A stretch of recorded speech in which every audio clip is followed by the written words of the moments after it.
আসসালামু আলাইকুম। রাত বাজে এখন 11:30। শহরে এখনও বিভিন্ন ধরনের মানুষ বিভিন্ন কাজে ব্যস্ত। তবে ঠান্ডাটা যত দিন যাচ্ছে ততই ঠান্ডার প্রকোপটা অনেক বেশি হচ্ছে। আমি নিজেও এখনকার সময়ে ঠান্ডায় খুব বেশি কাতর হয়ে যাচ্ছি। আর শহরের এরকম কিছু অবস্থা আছে, বাইকের রাব চালানো সেটা খুবই বিরক্তিকর অবস্থায় যে দেখতে পারতেছেন। খুবই বাজে লাগে শহরের এই অবস্থাগুলো, বা যারা এইভাবে সাফরি রাইডার যাদেরকে বলে তাদের অবস্থার জন্য আমরা খুবই খুবই খুবই শঙ্কিত।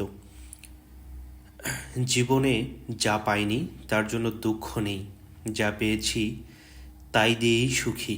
কারণ জীবনের সবচেয়ে বড় সম্পদ হলো সুস্থ শরীর, ভালোবাসার মানুষগুলো আর প্রতিদিনের সূর্যোদয়। তো সকলেই ভালো থাকবেন, সুস্থ থাকবেন। আজকের ভিডিওটা এ পর্যন্তই। ধন্যবাদ।